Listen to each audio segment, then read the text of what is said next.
शक्ति और प्रभाव को स्थापित करने का एक तरीका भी था। उनकी सेना का आर्थिक आधार भी बनता था इससे, समझ गया। और अगर आधुनिक भारत पर आए तो जयप्रकाश नारायण और दल रहित लोकतंत्र का विचार, ये सुनने में तो काफी रैडिकल लगता है। बिल्कुल। जेपी का ये पार्टीलेस डेमोक्रेसी का विचार वो असल में उस समय के पार्टी सिस्टम की जो कमियां थी, जैसे भ्रष्टाचार, सत्ता का एक जगह सिमट जाना, उसके खिलाफ एक प्रतिक्रिया थी।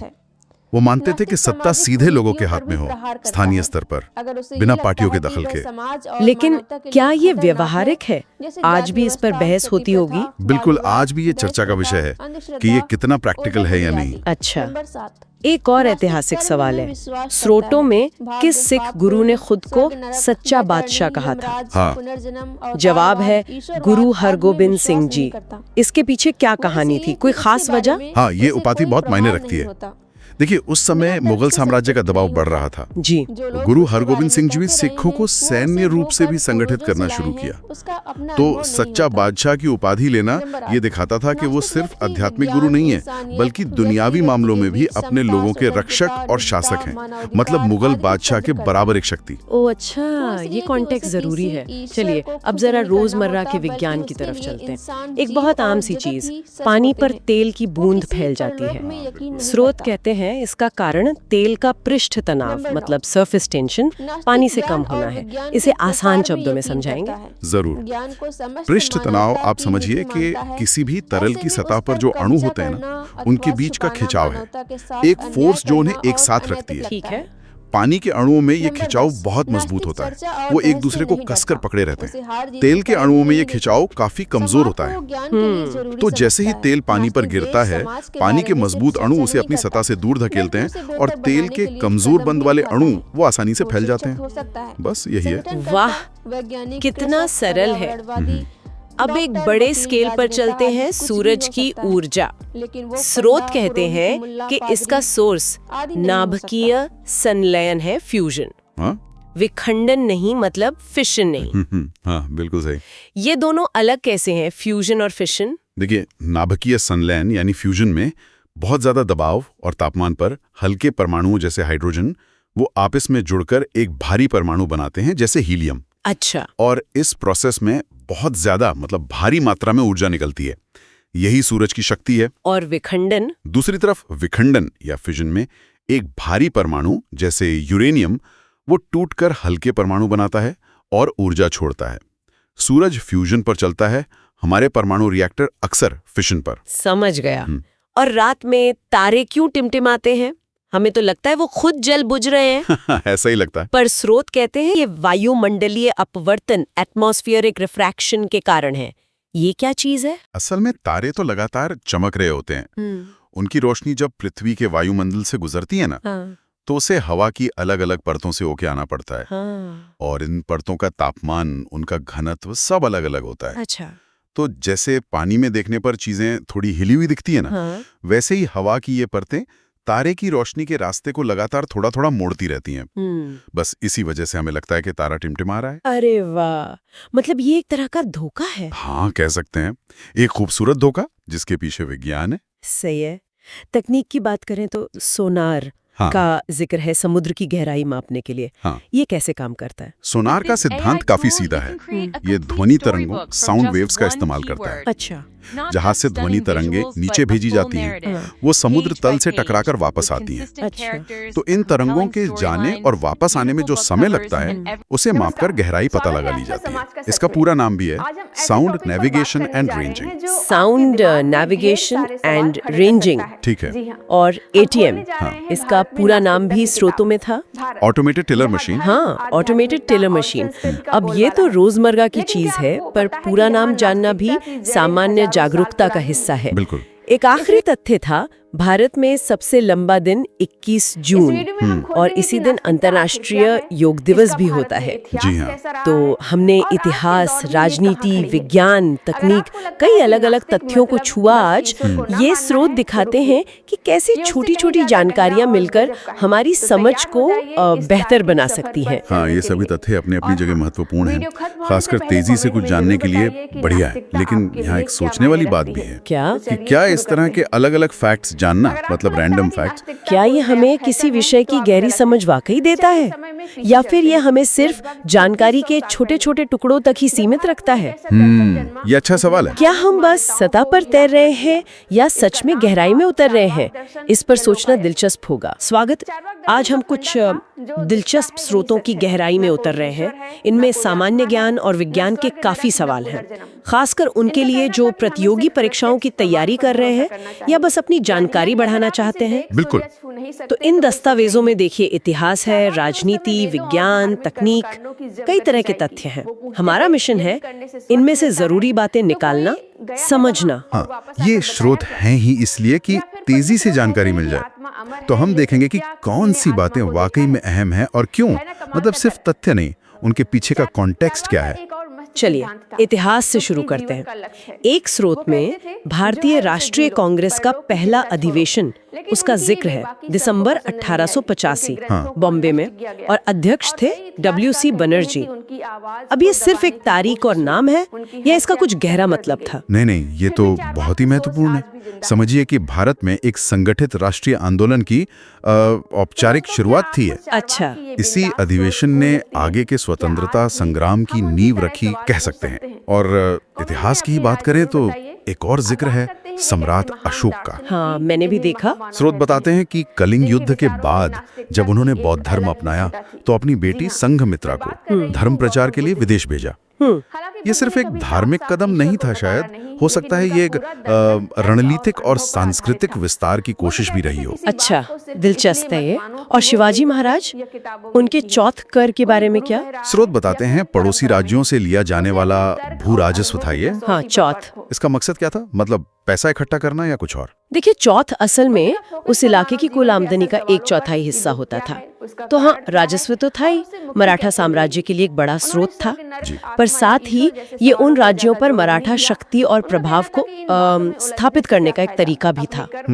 उनकी सेना का आर्थिक आधार भी बनता था इससे, समझ गया। और अगर आधुनिक भारत पर आए तो जयप्रकाश नारायण और दल रहित लोकतंत्र का विचार, ये सुनने में तो काफी रैडिकल लगता है। हाँ, बिल्कुल। जेपी का ये पार्टीलेस डेमोक्रेसी का विचार वो असल में उस समय के पार्टी सिस्टम की जो कमियां थी, जैसे भ्रष्टाचार, सत्ता का एक जगह सिमट जाना, उसके खिलाफ एक प्रतिक्रिया थी। वो मानते थे कि सत्ता सीधे लोगों के हाथ में हो, स्थानीय स्तर पर, बिना पार्टियों के दखल के। लेकिन क्या ये व्यवहारिक है? आज भी इस पर बहस होती होगी। बिल्कुल, आज भी ये चर्चा का विषय है कि ये कितना प्रैक्टिकल है या नहीं। अच्छा, एक और ऐतिहासिक सवाल है। स्रोतों में किस सिख गुरु ने खुद को सच्चा बादशाह कहा था? हाँ, जवाब है गुरु हरगोबिंद सिंह जी। इसके पीछे क्या कहानी थी? कोई खास वजह? हाँ, ये उपाधि बहुत मायने रखती है। देखिए, उस समय मुगल साम्राज्य का दबाव बढ़ रहा था जी। गुरु हरगोबिंद सिंह जी ने सिखों को सैन्य रूप से भी संगठित करना शुरू किया। तो सच्चा बादशाह की उपाधि लेना ये दिखाता था कि वो सिर्फ आध्यात्मिक गुरु नहीं है, बल्कि दुनियावी मामलों में भी अपने लोगों के रक्षक और शासक हैं। मतलब मुगल बादशाह के बराबर एक शक्ति। ओह अच्छा, ये कॉन्टेक्स्ट जरूरी है। चलिए अब जरा रोजमर्रा के विज्ञान की तरफ चलते हैं। एक बहुत आम सी चीज, पानी पर तेल की बूंद फैल जाती है। हाँ, बिल्कुल। स्रोत कहते हैं इसका कारण तेल का पृष्ठ तनाव, मतलब सरफेस टेंशन, पानी से कम होना है। इसे आसान शब्दों में समझाएंगे? जरूर। पृष्ठ तनाव आप समझिए कि किसी भी तरल की सतह पर जो अणु होते हैं ना, उनके बीच का खिंचाव है, एक फोर्स जो उन्हें एक साथ रखती है। ठीक है। पानी के अणुओं में ये खिंचाव बहुत मजबूत होता है, वो एक दूसरे को कसकर पकड़े रहते हैं। तेल के अणुओं में ये खिंचाव काफी कमजोर होता है। तो जैसे ही तेल पानी पर गिरता है, पानी के मजबूत अणु उसे अपनी सतह से दूर धकेलते हैं और तेल के कमजोर बंद वाले अणु वो आसानी से फैल जाते हैं। बस यही है। वाह, कितना सरल है। अब एक बड़े स्केल पर चलते हैं, सूरज की ऊर्जा। स्रोत कहते हैं कि इसका सोर्स नाभिकीय संलयन है फ्यूजन, हाँ विखंडन नहीं, मतलब फिशन नहीं। हाँ बिल्कुल सही। ये दोनों अलग कैसे हैं, फ्यूजन और फिशन? देखिए, नाभिकीय संलयन यानी फ्यूजन में बहुत ज्यादा दबाव और तापमान पर हल्के परमाणुओं जैसे हाइड्रोजन वो आपस में जुड़कर एक भारी परमाणु बनाते हैं जैसे हीलियम। अच्छा। और इस प्रोसेस में बहुत ज्यादा मतलब भारी मात्रा में ऊर्जा निकलती है। यही सूरज की शक्ति है। और विखंडन? दूसरी तरफ विखंडन या फिजन में एक भारी परमाणु जैसे यूरेनियम वो टूटकर हल्के परमाणु बनाता है और ऊर्जा छोड़ता है। सूरज फ्यूजन पर चलता है, हमारे परमाणु रिएक्टर अक्सर फिशन पर। समझ गया। और रात में तारे क्यों टिमटिमाते हैं? हमें तो लगता है वो खुद जल बुझ रहे हैं। ऐसा ही लगता है। पर स्रोत कहते हैं ये वायुमंडलीय अपवर्तन, एटमॉस्फेरिक रिफ्रैक्शन के कारण है। ये क्या चीज है? असल में तारे तो लगातार चमक रहे होते हैं। उनकी रोशनी जब पृथ्वी के वायुमंडल से गुजरती है ना, तो उसे हवा की अलग अलग परतों से होके आना पड़ता है। और इन परतों का तापमान, उनका घनत्व सब अलग अलग होता है। अच्छा।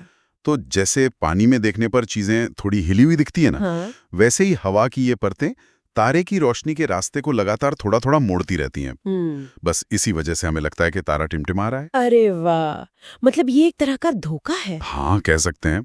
एक खूबसूरत धोखा जिसके पीछे विज्ञान है। सही है।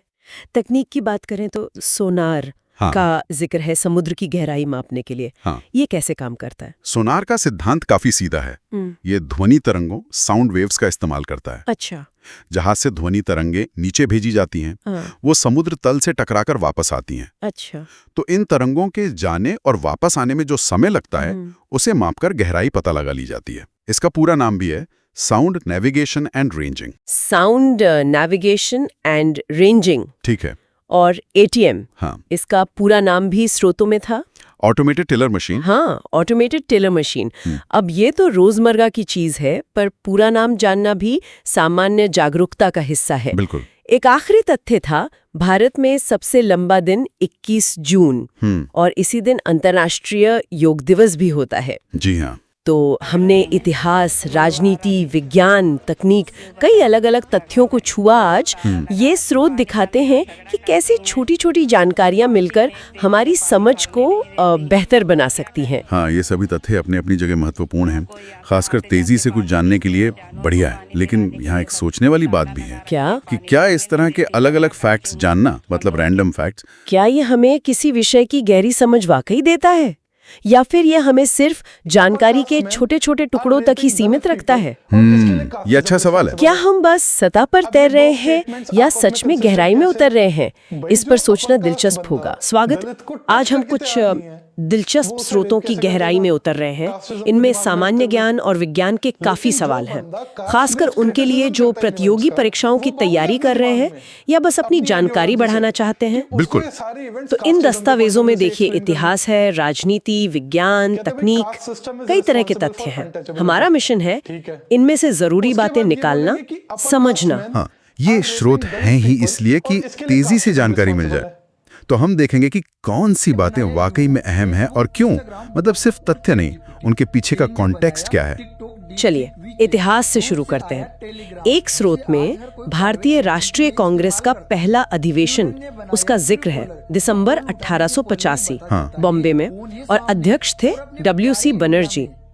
अब ये सिर्फ एक तारीख और नाम है या इसका कुछ गहरा मतलब था? नहीं, ये तो बहुत ही महत्वपूर्ण है। समझिए कि भारत में एक संगठित राष्ट्रीय आंदोलन की औपचारिक शुरुआत थी। अच्छा। इसी अधिवेशन ने आगे के स्वतंत्रता संग्राम की नींव रखी, कह सकते हैं। और इतिहास की बात करें तो एक और जिक्र है सम्राट अशोक का। हाँ, मैंने भी देखा। स्रोत बताते हैं कि कलिंग युद्ध के बाद जब उन्होंने बौद्ध धर्म अपनाया तो अपनी बेटी संघमित्रा को धर्म प्रचार के लिए विदेश भेजा।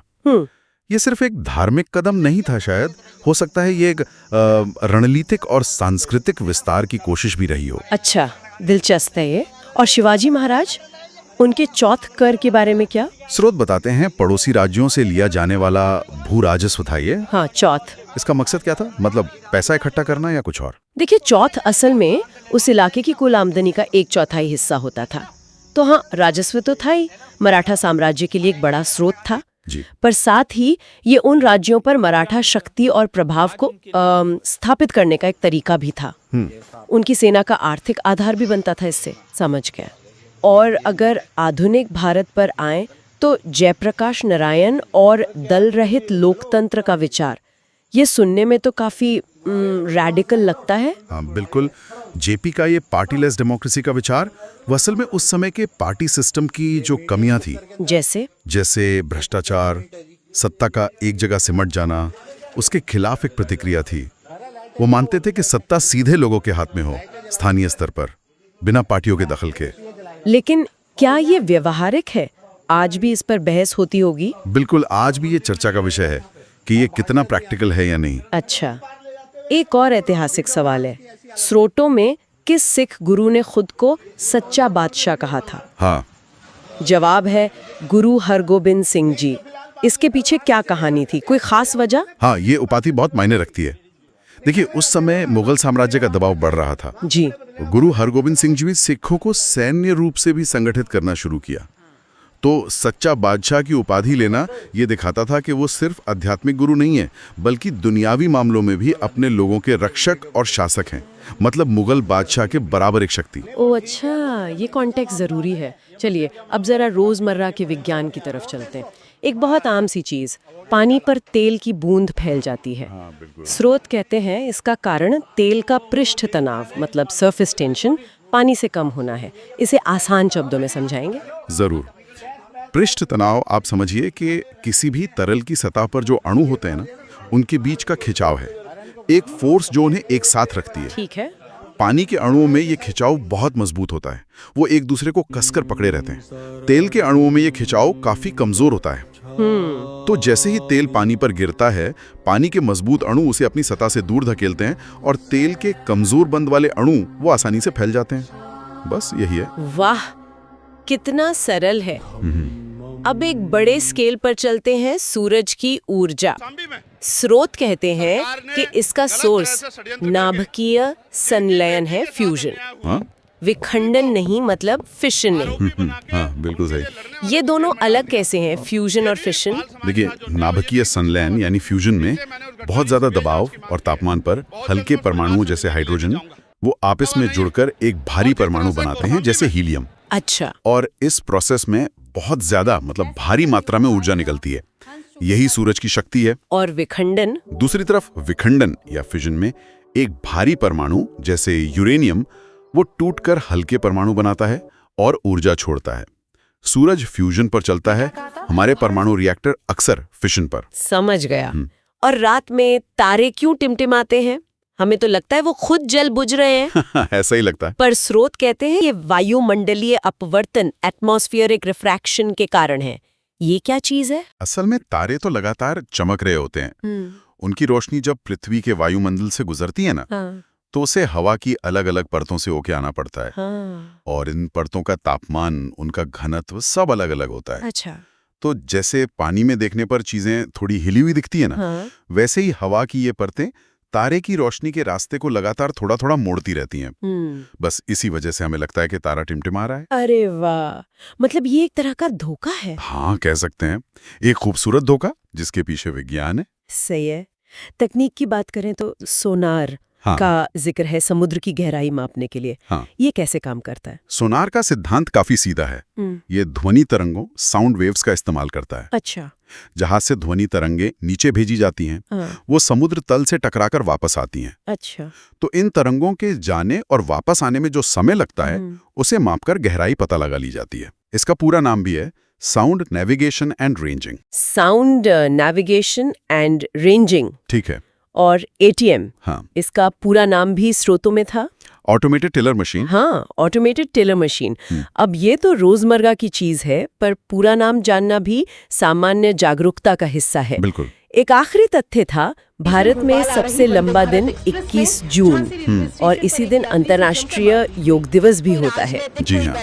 तो हमने इतिहास, राजनीति, विज्ञान, तकनीक, कई अलग अलग तथ्यों को छुआ आज। ये स्रोत दिखाते हैं कि कैसे छोटी छोटी जानकारियां मिलकर हमारी समझ को बेहतर बना सकती हैं। हाँ, ये सभी तथ्य अपनी अपनी जगह महत्वपूर्ण हैं। खासकर तेजी से कुछ जानने के लिए बढ़िया है। लेकिन यहाँ एक सोचने वाली बात भी है। क्या? कि क्या इस तरह के अलग अलग फैक्ट्स जानना, मतलब रैंडम फैक्ट्स। क्या ये हमें किसी विषय की गहरी समझ वाकई देता है, या फिर ये हमें सिर्फ जानकारी के छोटे छोटे टुकड़ों तक ही सीमित रखता है? ये अच्छा सवाल है। क्या हम बस सतह पर तैर रहे हैं या सच में गहराई में उतर रहे हैं? इस पर सोचना दिलचस्प होगा। स्वागत। आज हम कुछ दिलचस्प स्रोतों की गहराई में उतर रहे हैं। इनमें सामान्य ज्ञान और विज्ञान के काफी सवाल हैं, खासकर उनके लिए जो प्रतियोगी परीक्षाओं की तैयारी कर रहे हैं या बस अपनी जानकारी बढ़ाना चाहते हैं। बिल्कुल। तो इन दस्तावेजों में देखिए, इतिहास है, राजनीति, विज्ञान, तकनीक, कई तरह के तथ्य हैं। हमारा मिशन है इनमें से जरूरी बातें निकालना, समझना। हाँ, ये स्रोत हैं ही इसलिए कि तेजी से जानकारी मिल जाए। तो हम देखेंगे कि कौन सी बातें वाकई में अहम हैं और क्यों, मतलब सिर्फ तथ्य नहीं, उनके पीछे का कॉन्टेक्स्ट क्या है। चलिए इतिहास से शुरू करते हैं। एक स्रोत में भारतीय राष्ट्रीय कांग्रेस का पहला अधिवेशन, उसका जिक्र है दिसंबर 1885 बॉम्बे में, और अध्यक्ष थे WC बनर्जी। अब ये सिर्फ एक तारीख और नाम है या इसका कुछ गहरा मतलब था? नहीं, ये तो बहुत ही महत्वपूर्ण है। समझिए कि भारत में एक संगठित राष्ट्रीय आंदोलन की औपचारिक शुरुआत थी है। अच्छा। इसी अधिवेशन ने आगे के स्वतंत्रता संग्राम की नींव रखी, कह सकते हैं। और इतिहास की बात करें तो एक और जिक्र है सम्राट अशोक का। हाँ, मैंने भी देखा। स्रोत बताते हैं कि कलिंग युद्ध के बाद जब उन्होंने बौद्ध धर्म अपनाया तो अपनी बेटी संघमित्रा को धर्म प्रचार के लिए विदेश भेजा।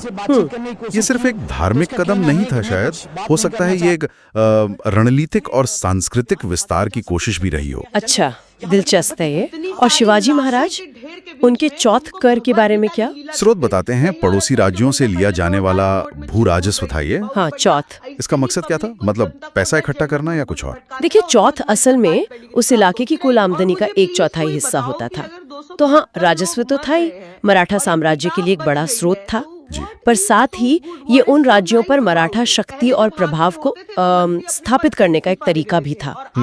उनकी सेना का आर्थिक आधार भी बनता था इससे, समझ गया। और अगर आधुनिक भारत पर आए तो जयप्रकाश नारायण और दल रहित लोकतंत्र का विचार, ये सुनने में तो काफी रैडिकल लगता है। हाँ, बिल्कुल। जेपी का ये पार्टीलेस डेमोक्रेसी का विचार वो असल में उस समय के पार्टी सिस्टम की जो कमियां थी, जैसे भ्रष्टाचार, सत्ता का एक जगह सिमट जाना, उसके खिलाफ एक प्रतिक्रिया थी। वो मानते थे कि सत्ता सीधे लोगों के हाथ में हो, स्थानीय स्तर पर, बिना पार्टियों के दखल के। लेकिन क्या ये व्यवहारिक है? आज भी इस पर बहस होती होगी। बिल्कुल, आज भी ये चर्चा का विषय है कि ये कितना प्रैक्टिकल है या नहीं। अच्छा, एक और ऐतिहासिक सवाल है। स्रोतों में किस सिख गुरु ने खुद को सच्चा बादशाह कहा था? हाँ। जवाब है गुरु हरगोबिंद सिंह जी। इसके पीछे क्या कहानी थी, कोई खास वजह? हाँ, ये उपाधि बहुत मायने रखती है। देखिए, उस समय मुगल साम्राज्य का दबाव बढ़ रहा था जी। गुरु हरगोबिंद सिंह जी ने सिखों को सैन्य रूप से भी संगठित करना शुरू किया। तो सच्चा बादशाह की उपाधि लेना ये दिखाता था कि वो सिर्फ आध्यात्मिक गुरु नहीं है, बल्कि दुनियावी मामलों में भी अपने लोगों के रक्षक और शासक हैं, मतलब मुगल बादशाह के बराबर एक शक्ति। ओह अच्छा, ये कॉन्टेक्स्ट जरूरी है। चलिए अब जरा रोजमर्रा के विज्ञान की तरफ चलते हैं। एक बहुत आम सी चीज, पानी पर तेल की बूंद फैल जाती है। हाँ, बिल्कुल। स्रोत कहते हैं इसका कारण तेल का पृष्ठ तनाव, मतलब सरफेस टेंशन, पानी से कम होना है। इसे आसान शब्दों में समझाएंगे? जरूर। पृष्ठ तनाव आप समझिए कि किसी भी तरल की सतह पर जो अणु होते हैं ना, उनके बीच का खिंचाव है, एक फोर्स जो उन्हें एक साथ रखती है। ठीक है। पानी के अणुओं में ये खिंचाव बहुत मजबूत होता है, वो एक दूसरे को कसकर पकड़े रहते हैं। तेल के अणुओं में ये खिंचाव काफी कमजोर होता है। तो जैसे ही तेल पानी पर गिरता है, पानी के मजबूत अणु उसे अपनी सतह से दूर धकेलते हैं और तेल के कमजोर बंध वाले अणु वो आसानी से फैल जाते हैं। बस यही है। वाह, कितना सरल है। अब एक बड़े स्केल पर चलते हैं, सूरज की ऊर्जा। स्रोत कहते हैं कि इसका सोर्स नाभिकीय संलयन है, फ्यूजन। विखंडन नहीं, मतलब फिशन नहीं। हाँ, बिल्कुल सही। ये दोनों अलग कैसे हैं, फ्यूजन और फिशन? देखिए, नाभिकीय संलयन यानी फ्यूजन में बहुत ज्यादा दबाव और तापमान पर हल्के परमाणुओं जैसे हाइड्रोजन वो आपस में जुड़कर एक भारी परमाणु बनाते हैं जैसे हीलियम। अच्छा। और इस प्रोसेस में बहुत ज्यादा मतलब भारी मात्रा में ऊर्जा निकलती है। यही सूरज की शक्ति है। और विखंडन? दूसरी तरफ विखंडन या फिजन में एक भारी परमाणु जैसे यूरेनियम वो टूटकर हल्के परमाणु बनाता है और ऊर्जा छोड़ता है। सूरज फ्यूजन पर चलता है, हमारे परमाणु रिएक्टर अक्सर फिशन पर। समझ गया। और रात में तारे क्यों टिमटिमाते हैं? हमें तो लगता है वो खुद जल बुझ रहे हैं। ऐसा ही लगता है। पर स्रोत कहते हैं ये वायुमंडलीय अपवर्तन, एटमॉस्फेरिक रिफ्रैक्शन के कारण है। ये क्या चीज है? असल में तारे तो लगातार चमक रहे होते हैं। उनकी रोशनी जब पृथ्वी के वायुमंडल से गुजरती है ना, तो उसे हवा की अलग अलग परतों से होके आना पड़ता है। और इन परतों का तापमान, उनका घनत्व सब अलग अलग होता है। अच्छा। तो जैसे पानी में देखने पर चीजें थोड़ी हिली हुई दिखती है ना, वैसे ही हवा की ये परतें तारे की रोशनी के रास्ते को लगातार थोड़ा थोड़ा मोड़ती रहती हैं। बस इसी वजह से हमें लगता है कि तारा टिमटिमा रहा है। अरे वाह, मतलब ये एक तरह का धोखा है। हाँ, कह सकते हैं। एक खूबसूरत धोखा जिसके पीछे विज्ञान है। सही है।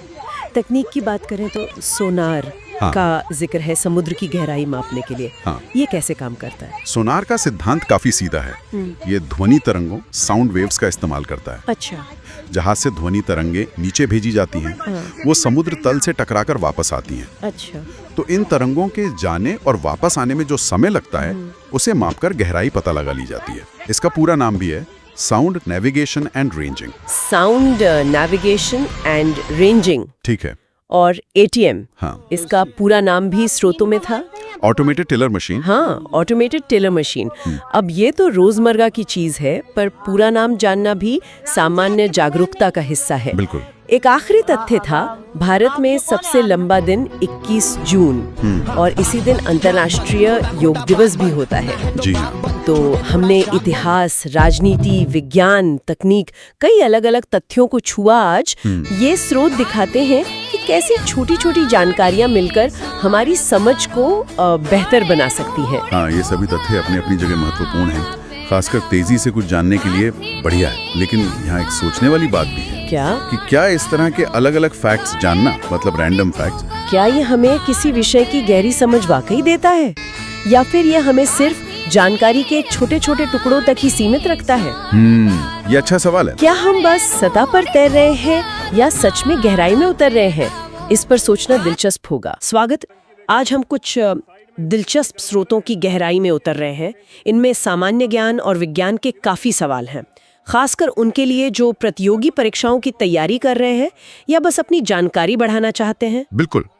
तो इन दस्तावेजों में देखिए, इतिहास है, राजनीति, विज्ञान, तकनीक, कई तरह के तथ्य हैं। हमारा मिशन है इनमें से जरूरी बातें निकालना, समझना। हाँ, ये स्रोत हैं ही इसलिए कि तेजी से जानकारी मिल जाए।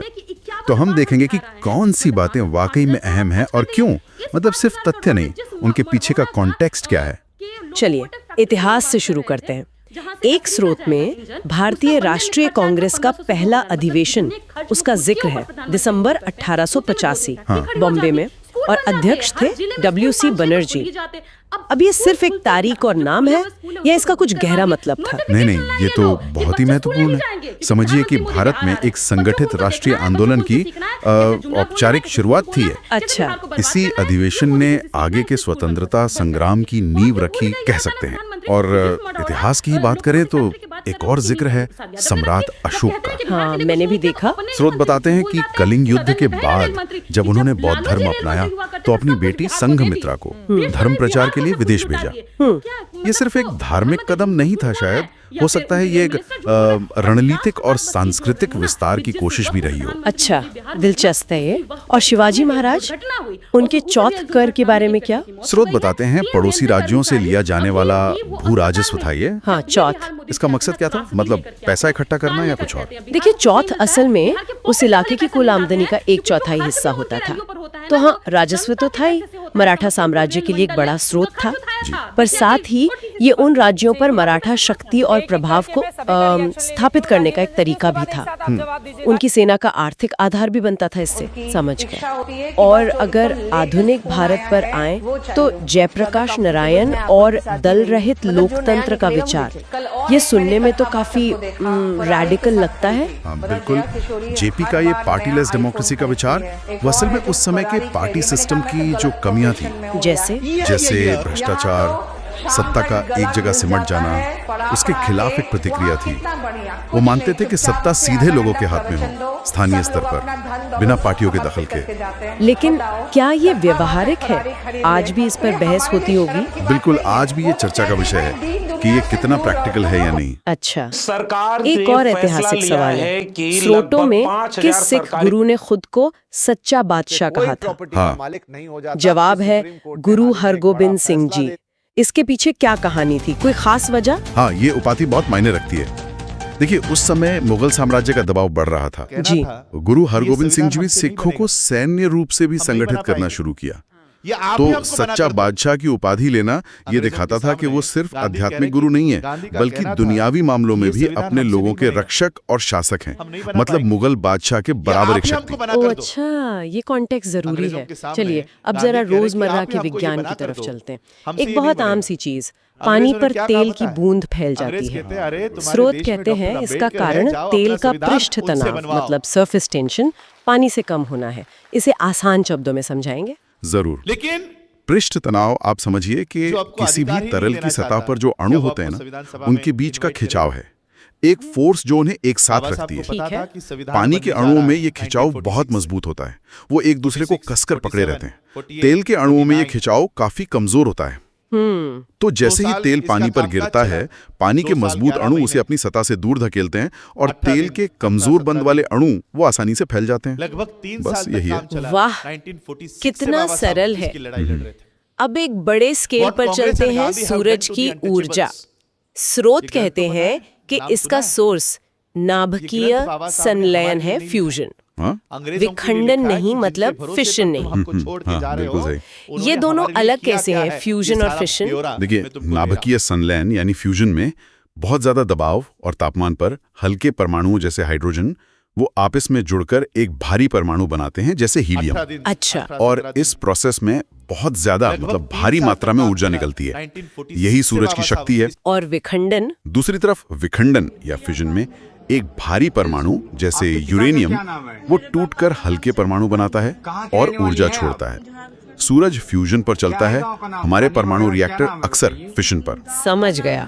और रात में तारे क्यों टिमटिमाते हैं?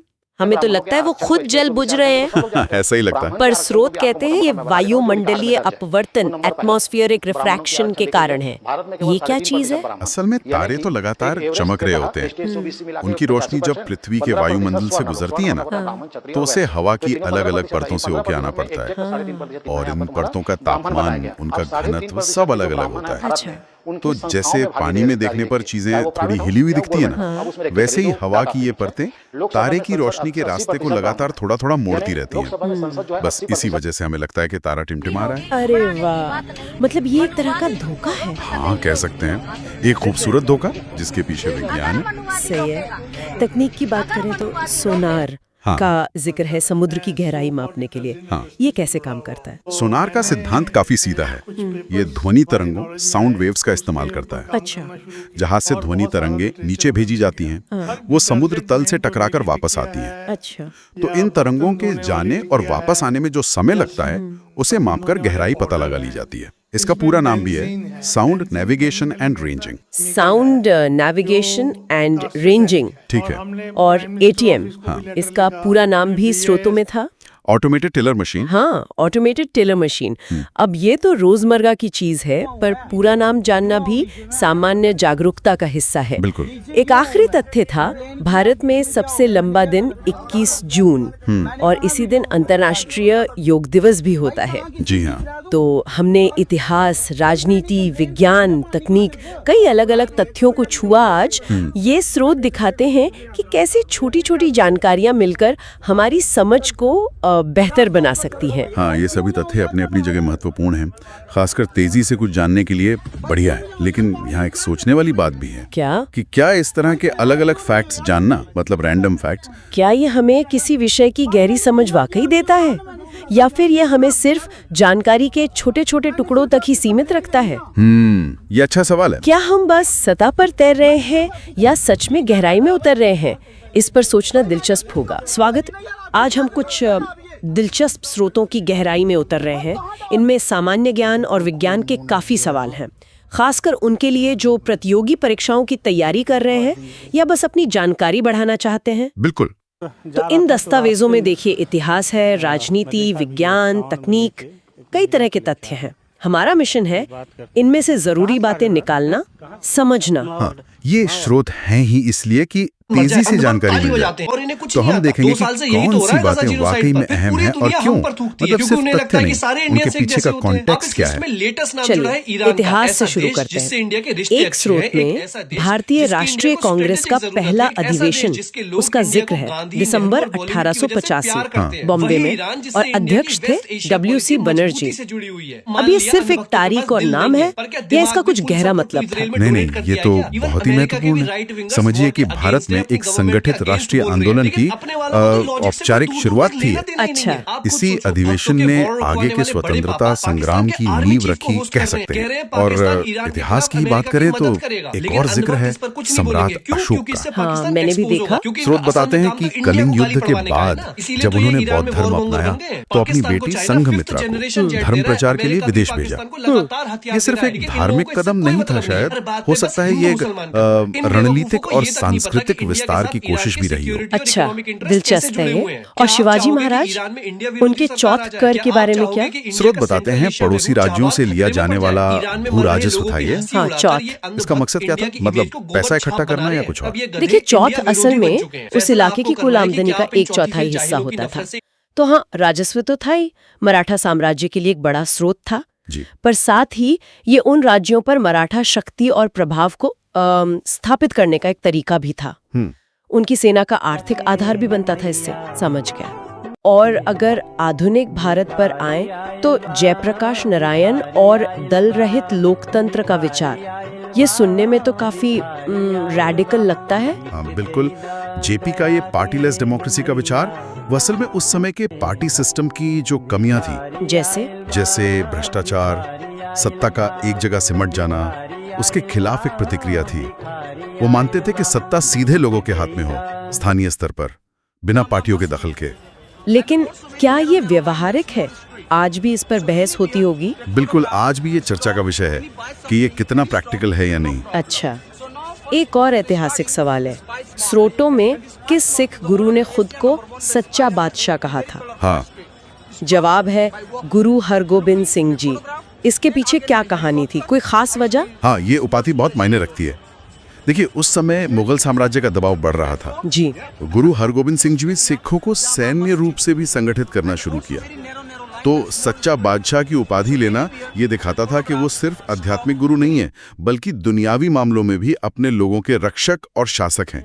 मतलब मुगल बादशाह के बराबर एक शक्ति। ओह अच्छा, ये कॉन्टेक्स्ट जरूरी है। चलिए अब जरा रोजमर्रा के विज्ञान की तरफ चलते हैं।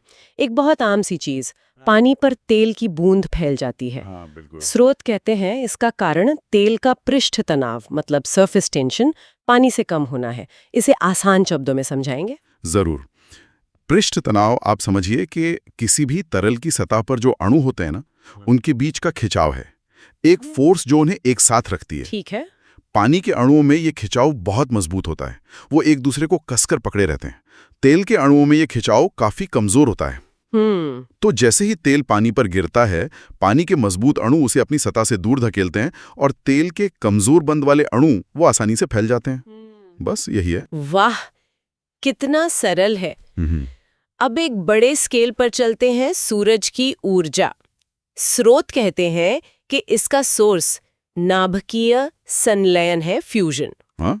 विखंडन नहीं, मतलब फिशन नहीं। हाँ, बिल्कुल सही। ये दोनों अलग कैसे हैं, फ्यूजन और फिशन? देखिए, नाभिकीय संलयन यानी फ्यूजन में बहुत ज्यादा दबाव और तापमान पर हल्के परमाणु जैसे हाइड्रोजन वो आपस में जुड़कर एक भारी परमाणु बनाते हैं, जैसे हीलियम। अच्छा। और इस प्रोसेस में बहुत ज्यादा मतलब भारी मात्रा में ऊर्जा निकलती है।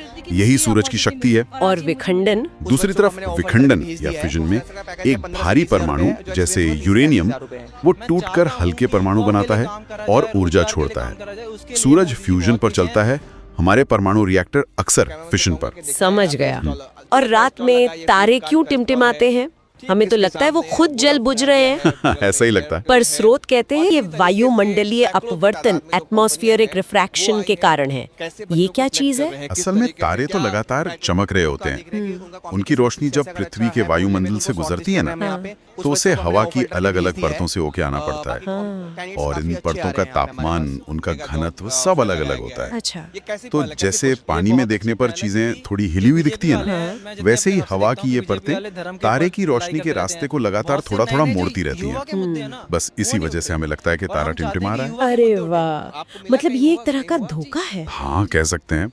एक खूबसूरत धोखा जिसके पीछे विज्ञान है। सही है। तकनीक की बात करें तो सोनार का जिक्र है समुद्र की गहराई मापने के लिए। ये कैसे काम करता है? सोनार का सिद्धांत काफी सीधा है।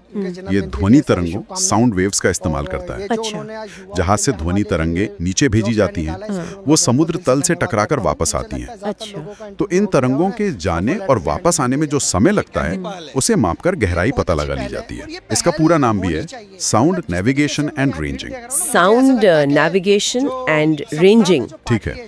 और एटीएम, इसका पूरा नाम भी स्रोतों में था। Automated teller machine. हाँ, ऑटोमेटेड टेलर मशीन। अब ये तो रोजमर्रा की चीज है, पर पूरा नाम जानना भी सामान्य जागरूकता का हिस्सा है। बिल्कुल। एक आखिरी तथ्य था, भारत में सबसे लंबा दिन 21 जून और इसी दिन अंतर्राष्ट्रीय योग दिवस भी होता है। जी हाँ। तो हमने इतिहास, राजनीति, विज्ञान, तकनीक, कई अलग अलग तथ्यों को छुआ आज। ये स्रोत दिखाते हैं कि कैसे छोटी छोटी जानकारियां मिलकर हमारी समझ को बेहतर बना सकती हैं। हाँ, ये सभी तथ्य अपनी अपनी जगह महत्वपूर्ण हैं। खासकर तेजी से कुछ जानने के लिए बढ़िया है। लेकिन यहाँ एक सोचने वाली बात भी है। क्या इस तरह के अलग अलग फैक्ट्स जानना, मतलब रैंडम फैक्ट्स, क्या ये हमें किसी विषय की गहरी समझ वाकई देता है, या फिर ये हमें सिर्फ जानकारी के छोटे छोटे टुकड़ों तक ही सीमित रखता है? ये अच्छा सवाल है। क्या हम बस सतह पर तैर रहे हैं या सच में गहराई में उतर रहे हैं? इस पर सोचना दिलचस्प होगा। स्वागत। आज हम कुछ दिलचस्प स्रोतों की गहराई में उतर रहे हैं। इनमें सामान्य ज्ञान और विज्ञान के काफी सवाल हैं, खासकर उनके लिए जो प्रतियोगी परीक्षाओं की तैयारी कर रहे हैं या बस अपनी जानकारी बढ़ाना चाहते हैं। बिल्कुल। तो इन दस्तावेजों में देखिए, इतिहास है, राजनीति, विज्ञान, तकनीक, कई तरह के तथ्य हैं। हमारा मिशन है इनमें से जरूरी बातें निकालना, समझना। हाँ, ये स्रोत हैं ही इसलिए कि तेजी से जानकारी मिल जाए। तो हम देखेंगे कि कौन सी बातें वाकई में अहम हैं और क्यों। मतलब सिर्फ तथ्य नहीं, उनके पीछे का कॉन्टेक्स्ट क्या है। चलिए इतिहास से शुरू करते हैं। एक स्रोत में भारतीय राष्ट्रीय कांग्रेस का पहला अधिवेशन, उसका जिक्र है दिसंबर 1885 बॉम्बे में, और अध्यक्ष थे WC बनर्जी। अब ये सिर्फ एक तारीख और नाम है या इसका कुछ गहरा मतलब था? नहीं, ये तो बहुत ही महत्वपूर्ण है। समझिए कि भारत में एक संगठित राष्ट्रीय आंदोलन की औपचारिक शुरुआत थी। अच्छा। इसी अधिवेशन ने आगे के स्वतंत्रता संग्राम की नींव रखी, कह सकते हैं। और इतिहास की ही बात करें तो एक और जिक्र है सम्राट अशोक का। हाँ, मैंने भी देखा। स्रोत बताते हैं कि कलिंग युद्ध के बाद जब उन्होंने बौद्ध धर्म अपनाया तो अपनी बेटी संघमित्रा को धर्म प्रचार के लिए विदेश भेजा। ये सिर्फ एक धार्मिक कदम नहीं था, शायद हो सकता है ये एक रणनीतिक और सांस्कृतिक विस्तार की कोशिश भी रही हो। अच्छा, दिलचस्प है ये। और शिवाजी महाराज, उनके चौथ कर के बारे में क्या? स्रोत बताते हैं पड़ोसी राज्यों से लिया जाने वाला भू राजस्व था ये। हाँ, चौथ। इसका मकसद क्या था? मतलब पैसा इकट्ठा करना या कुछ और? देखिए, चौथ असल में उस इलाके की कुल आमदनी का 1/4 हिस्सा होता था। तो हाँ, राजस्व तो था ही, मराठा साम्राज्य के लिए एक बड़ा स्रोत था। पर साथ ही ये उन राज्यों पर मराठा शक्ति और प्रभाव को स्थापित करने का एक तरीका भी था। उनकी सेना का आर्थिक आधार भी बनता था इससे, समझ गया। और अगर आधुनिक भारत पर आए तो जयप्रकाश नारायण और दल रहित लोकतंत्र का विचार, ये सुनने में तो काफी रैडिकल लगता है। हाँ बिल्कुल। जेपी का ये पार्टीलेस डेमोक्रेसी का विचार वो असल में उस समय के पार्टी सिस्टम की जो कमियां थी, जैसे भ्रष्टाचार, सत्ता का एक जगह सिमट जाना, उसके खिलाफ एक प्रतिक्रिया थी। वो मानते थे कि सत्ता सीधे लोगों के हाथ में हो, स्थानीय स्तर पर, बिना पार्टियों के दखल के। लेकिन क्या ये व्यवहारिक है? आज भी इस पर बहस होती होगी। बिल्कुल, आज भी ये चर्चा का विषय है कि ये कितना प्रैक्टिकल है या नहीं। अच्छा, एक और ऐतिहासिक सवाल है, स्रोतों में किस सिख गुरु ने खुद को सच्चा बादशाह कहा था? हाँ, जवाब है गुरु हरगोबिंद सिंह जी। इसके पीछे क्या कहानी थी, कोई खास वजह? हाँ, ये उपाधि बहुत मायने रखती है। देखिए, उस समय मुगल साम्राज्य का दबाव बढ़ रहा था जी। गुरु हरगोबिंद सिंह जी भी सिखों को सैन्य रूप से भी संगठित करना शुरू किया। तो सच्चा बादशाह की उपाधि लेना ये दिखाता था कि वो सिर्फ आध्यात्मिक गुरु नहीं है, बल्कि दुनियावी मामलों में भी अपने लोगों के रक्षक और शासक हैं। मतलब मुगल बादशाह के बराबर एक शक्ति। ओह अच्छा, ये कॉन्टेक्स्ट जरूरी है। चलिए अब जरा रोजमर्रा के विज्ञान की तरफ चलते हैं।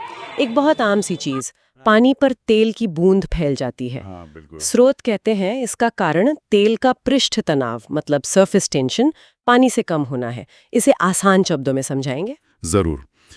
पृष्ठ तनाव आप समझिए कि किसी भी तरल की सतह पर जो अणु होते हैं ना, उनके बीच का खिंचाव है, एक फोर्स जो उन्हें एक साथ रखती है। ठीक है। पानी के अणुओं में ये खिंचाव बहुत मजबूत होता है, वो एक दूसरे को कसकर पकड़े रहते हैं। तेल के अणुओं में ये खिंचाव काफी कमजोर होता है। तो जैसे ही तेल पानी पर गिरता है, पानी के मजबूत अणु उसे अपनी सतह से दूर धकेलते हैं और तेल के कमजोर बंद वाले अणु वो आसानी से फैल जाते हैं। बस यही है। वाह, कितना सरल है। अब एक बड़े स्केल पर चलते हैं, सूरज की ऊर्जा। स्रोत कहते हैं कि इसका सोर्स नाभिकीय संलयन है, फ्यूजन। विखंडन नहीं, मतलब फिशन नहीं। हाँ, बिल्कुल सही। ये दोनों अलग कैसे हैं, फ्यूजन और फिशन? देखिए, नाभिकीय संलयन यानी फ्यूजन में बहुत ज्यादा दबाव और तापमान पर हल्के परमाणु जैसे हाइड्रोजन वो आपस में जुड़कर एक भारी परमाणु बनाते हैं, जैसे हीलियम। अच्छा। और इस प्रोसेस में बहुत ज्यादा, मतलब भारी मात्रा में ऊर्जा निकलती है। यही सूरज की शक्ति है। और विखंडन? दूसरी तरफ विखंडन या फिजन में एक भारी परमाणु जैसे यूरेनियम वो टूटकर हल्के परमाणु बनाता है और ऊर्जा छोड़ता है। सूरज फ्यूजन पर चलता है, हमारे परमाणु रिएक्टर अक्सर फिशन पर। समझ गया। और रात में तारे क्यों टिमटिमाते हैं? हमें तो लगता है वो खुद जल बुझ रहे हैं। ऐसा ही लगता है। पर स्रोत कहते हैं ये वायुमंडलीय अपवर्तन, एटमॉस्फेरिक रिफ्रैक्शन के कारण है। ये क्या चीज है? असल में तारे तो लगातार चमक रहे होते हैं। उनकी रोशनी जब पृथ्वी के वायुमंडल से गुजरती है ना, तो उसे हवा की अलग अलग परतों से होके आना पड़ता है। और इन परतों का तापमान, उनका घनत्व सब अलग अलग होता है। अच्छा। तो जैसे पानी में देखने पर चीजें थोड़ी हिली हुई दिखती है ना, वैसे ही हवा की ये परतें तारे की रोशनी के रास्ते को लगातार थोड़ा थोड़ा मोड़ती रहती हैं। बस इसी वजह से हमें लगता है कि तारा टिमटिमा रहा है। अरे वाह, मतलब ये एक तरह का धोखा है। हाँ, कह सकते हैं। एक खूबसूरत धोखा जिसके पीछे विज्ञान है। सही है। तकनीक की बात करें तो सोनार का जिक्र है समुद्र की गहराई मापने के लिए। ये कैसे काम करता है? सोनार का सिद्धांत काफी सीधा है। ये ध्वनि तरंगों, साउंड वेव्स का इस्तेमाल करता है। अच्छा। जहाज से ध्वनि तरंगे नीचे भेजी जाती हैं, वो समुद्र तल से टकराकर वापस आती हैं। अच्छा। तो इन तरंगों के जाने और वापस आने में जो समय लगता है, उसे मापकर गहराई पता लगा ली जाती है। इसका पूरा नाम भी है sound navigation and ranging. Sound navigation and ranging. ठीक है। और ATM, इसका पूरा नाम भी स्रोतों में था? Automated teller machine. हाँ, ऑटोमेटेड टेलर मशीन। अब ये तो रोजमर्रा की चीज है, पर पूरा नाम जानना भी सामान्य जागरूकता का हिस्सा है। बिल्कुल। एक आखिरी तथ्य था, भारत में सबसे लंबा दिन 21 जून और इसी दिन अंतर्राष्ट्रीय योग दिवस भी होता है। जी हाँ। तो हमने इतिहास, राजनीति, विज्ञान, तकनीक, कई अलग अलग तथ्यों को छुआ आज। ये स्रोत दिखाते हैं कि कैसे छोटी छोटी जानकारियां मिलकर हमारी समझ को बेहतर बना सकती हैं। हाँ, ये सभी तथ्य अपनी अपनी जगह महत्वपूर्ण हैं, खासकर तेजी से कुछ जानने के लिए बढ़िया है। लेकिन यहाँ एक सोचने वाली बात भी है। क्या? कि क्या इस तरह के अलग अलग फैक्ट्स जानना, मतलब रैंडम फैक्ट्स, क्या ये हमें किसी विषय की गहरी समझ वाकई देता है, या फिर ये हमें सिर्फ जानकारी के छोटे छोटे टुकड़ों तक ही सीमित रखता है? ये अच्छा सवाल है। क्या हम बस सतह पर तैर रहे हैं या सच में गहराई में उतर रहे हैं? इस पर सोचना दिलचस्प होगा। स्वागत। आज हम कुछ दिलचस्प स्रोतों की गहराई में उतर रहे हैं। इनमें सामान्य ज्ञान और विज्ञान के काफी सवाल हैं।